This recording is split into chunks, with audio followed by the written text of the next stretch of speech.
여러분, 지난해 대한민국 부모들이 자녀의 학원비로 쏟아부은 총액이 어느 정도인지 알고 계신가요? 29조 원입니다. 이를 다르게 표현하면 국방비의 절반 수준입니다. 우리가 국가를 지키고 위해 쓰는 방위력 예산의 절반을 아이들 사교육비로 지출하고 있다는 뜻입니다. 이 숫자만 봐도 뭔가 이상하지 않을까요? 더욱 이상한 것은 다음의 역설입니다. 지난 5년간 우리나라 초중고 학생 수는 지속적으로 감소했습니다. 전체 학생 수가 줄어드는데 사교육비는 오히려 50% 이상 증가했습니다. 이것이 정상적인 시장 현상일까요? 수요는 감소하는데 지출은 증가한다. 이것은 우연이 아닙니다. 이것은 시스템입니다.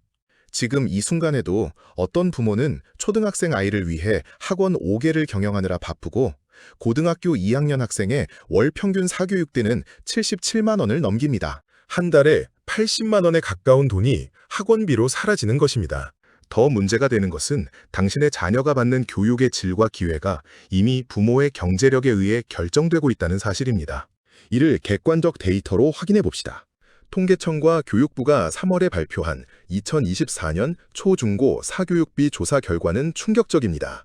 2024년 초중고 사교육비 총액은 29조 2천억 원으로 전년도 27조 1천억 원 대비 7.7% 증가했습니다. 3년 전인 2022년에는 26조 원이었으니 매년 급격하게 증가하고 있는 추세입니다. 학생 1인당 월 평균 사교육비는 47만 4천 원입니다. 이는 전체 학생을 대상으로 한 수치이며 실제로 사교육을 받는 학생만 계산하면 월 평균 59만 2천 원에 이릅니다. 평균 가계 소비 지출이 290만 원대임을 고려하면 소비 지출의 약 16%를 학원비로 사용하고 있다는 의미입니다. 초등학생은 더욱 심각합니다. 초등학교 전체 학생의 사교육 참여율은 89.1%에 달합니다. 거의 모든 초등학생이 사교육을 받고 있다는 뜻입니다. 초등학생 1인당 월 평균 사교육비는 50만 4천 원으로 이는 전년도 대비 9% 증가한 수치입니다. 가장 심각한 것은 사회 전체에 나타나는 격차입니다. 서울에 사는 고등학생이 사교육에 투자하는 월 평균 금액은 102만 9천 원인 반면 지방 소재 고등학생과는 2배 이상의 차이가 발생합니다. 같은 나라, 같은 교육 과정을 따르는 아이들인데 거주지에 따라 교육 투자가 극적으로 달라지는 현실입니다. 소득 격차는 더욱 극명합니다. 월 소득 800만 원 이상인 가정의 학생은 월 평균 67만 6천 원을 사교육에 투자하는 반면 300만 원 미만의 저소득층 학생은 20만 5천 원을 투자합니다. 3배가 넘는 격차입니다. 경제적 계층에 따라 자녀가 받을 수 있는 교육의 양과 질이 처음부터 결정되는 구조가 되어버린 것입니다. 이제 이 현상의 원인을 파고들어야 합니다. 왜 학생 수가 줄어드는데 사교육비는 계속 증가할까요? 그 답은 학원 시장의 세분화 전략에 있습니다. 생물학적으로 세포 분열을 통해 조직이 성장하듯이 사교육 기관들은 과목을 쪼개고 또 쪼갭니다. 과거에는 수학 학원이 하나의 단위였다면 현재는 기초 수학, 내신 수학, 공통 수학, 심화 수학, 몰입 수학으로 세분화됩니다. 한 학생이 23개의 수학반을 동시에 수강하게 되는 것입니다. 서울시 교육청 자료에 따르면 서울에는 학원과 교습소가 2만 83개에 등록되어 있습니다. 그런데 서울의 초중고 학생 수는 76만 6,206명입니다. 계산해보면 학생 2명당 학원 반이 1개씩 개설되어 있다는 의미입니다. 이것이 가능한 이유는 학생 1명이 평균 2개 이상의 학원 과목을 수강하기 때문입니다. 이렇게 되면 당연히 학생 1인당 주당 사교육 시간도 증가합니다. 초등학교는 주당 6.5시간, 중학교는 7.8시간, 고등학교는 8.9시간을 사교육으로 보냅니다. 서울은 이보다 높아 평균 9시간 이상입니다. 아이들이 낮 6시간을 학교에서 저녁 69시간을 학원에서 보내고 있다는 것입니다. 더 근본적인 문제는 이것이 단순한 시장 논리가 아니라 계산된 마케팅이라는 점입니다. 학부모의 불안감을 상품화하여 이윤을 창출하는 구조가 형성되어 있습니다. 이를 이해하기 위해 신용카드 시장을 예로 들어봅시다. 신용카드 회사들이 시장 점유율을 높이는 방법은 무엇입니까? 카드 종류를 계속 늘립니다. 일반 신용카드, 적금 전용카드, 쇼핑 전용카드, 여행 할인카드, 포인트 적립카드, 카드 종류가 15개를 넘으면 소비자는 자동으로 여러 장을 휴대하게 되고 결과적으로 카드 회사의 수익이 증가합니다. 사교육 시장도 동일한 논리로 작동합니다. 학원들은 의도적으로 과목을 세분화하고 단계를 나누어 학부모들이 여러 과목을 동시에 보낼 수밖에 없도록 만듭니다. 학부모에게 이렇게 제안합니다. 아이가 수학 성적이 부진하다면 기초반도 필요하고 내신 관리를 위해 내신반도, 심화학습을 위해 심화반도 필요하다고. 결과적으로 하나의 과목이 34개의 수강반으로 분산됩니다. 이제 사교육은 순수 교과목을 넘어섰습니다. 예체능 영역까지 확대되었습니다. 공식 통계에 따르면 예체능 사교육의 63.9%는 취미, 교양, 재능 개발을 목적으로 합니다. 즉, 필수 교과가 아닌 범주에 속합니다. 그럼에도 불구하고 테니스 레슨, 명상 클래스, 줄넘기 수업 같은 활동들이 교육이라는 이름으로 포장되어 시장에서 판매되고 있습니다. 본래 존재하지 않던 수요를 필요라는 이름으로 창조하고 있는 것입니다. 이 현상의 미래를 두 가지 시나리오로 예측할 수 있습니다. 첫 번째 낙관적 시나리오에서는 학부모들이 경쟁 심리에 계속 사교육에 투자하며 시장은 무한정 확장됩니다. 하지만 두 번째 비관적 시나리오가 현실입니다. 저출산이 가속화되고 있습니다. 국회 예산정책처의 연구에 따르면 학생 1인당 월 평균 사교육비가 1% 상승할 때마다 합계 출산율은 0.192%에서 0.262%까지 감소합니다.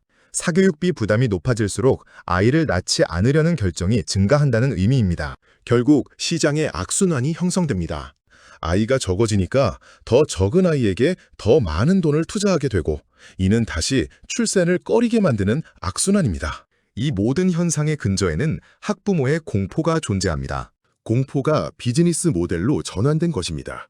정권이 바뀔 때마다 교육 정책이 급변합니다. 2015년 입시제도, 2021년 수능체계 개편, 2025년 고교학점제 도입. 이러한 정책 변화 속에서 학부모들은 혼란스러워합니다. 전문가도 해석이 엇갈리는데 평범한 부모가 이를 모두 이해하고 대비하기는 불가능합니다. 이 불확실성과 불안감을 학원은 철저히 활용합니다. 학원의 마케팅은 이렇게 작동합니다. 이 과정을 놓치면 아이가 뒤떨어질 것입니다. 선행학습 없이는 학교 수업에 적응하기 어렵습니다. 이미 다른 아이들은 시작했습니다. 이러한 메시지들이 계속해서 학부모에게 전달됩니다. 이것이 효과가 있을까요?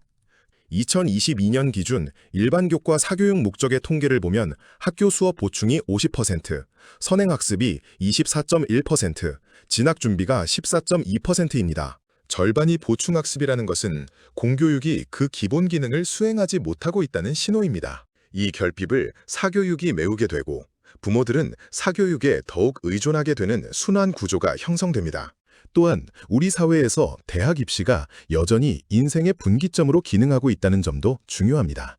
SKY 대학이나 의대 입학이 곧 성공, 안정적 직업, 높은 소득을 보장하는 길처럼 여겨집니다. 이러한 사회 구조 속에서 부모들이 불안감을 느끼지 않을 수 없습니다. 실제로 초, 중고 자녀를 둔 학부모의 40% 이상이 스스로 공부할 수 있어도 사교육은 필요하다는 의견을 표현합니다. 그런데 여기서 일어나는 것은 악순환입니다. 더 많은 부모들이 사교육에 의존하면 공교육의 질은 더욱 하락합니다.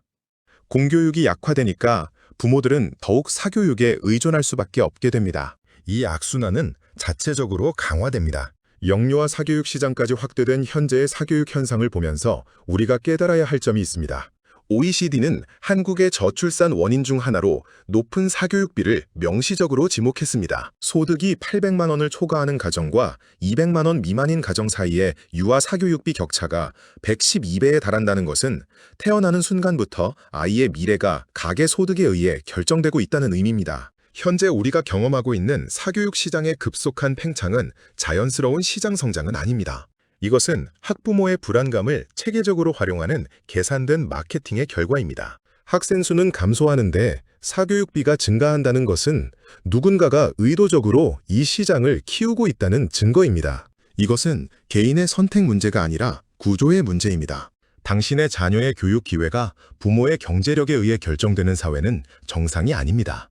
가계 소득에 따라 3배 이상 차이 나는 교육비 투자는 사회 불평등을 심화시키고 결과적으로 출생률을 떨어뜨립니다. 이것은 개인 차원의 해결이 불가능한 구조적 문제입니다. 하지만 구조가 변하기 전에 개인으로서 할 수 있는 일은 이 시스템에 의문을 제기하는 것입니다. 우리 아이에게 정말 필요한 교육이 무엇인지 다시 생각해 보는 것입니다. 인공지능 시대에 필요한 것은 무엇입니까? 선행학습이 아닙니다. 자기주도 학습 능력, 창의적 사고력, 문제 해결 능력입니다. 이러한 역량들은 비용이 비싼 학원에서 수동적으로 받는 교육으로는 절대 길러지지 않습니다. 자신의 관심사를 따라 깊이 있게 탐구하는 과정에서 스스로 발견하고 형성되는 것입니다. 당신의 미래는 당신이 만듭니다. 당신의 자녀의 미래도 마찬가지입니다. 지금 이 순간 당신이 공포심에서 벗어나 현명한 선택을 한다면 그것이 자녀를 위해 할 수 있는 최고의 교육입니다. 그것이 자녀의 진정한 행복을 보장하는 길입니다. 결국 가장 중요한 것은 교육의 양이 아니라 질입니다. 그리고 그 질을 결정하는 것은 비싼 학원비가 아닙니다. 부모의 관심, 부모의 사랑, 부모의 현명한 판단입니다.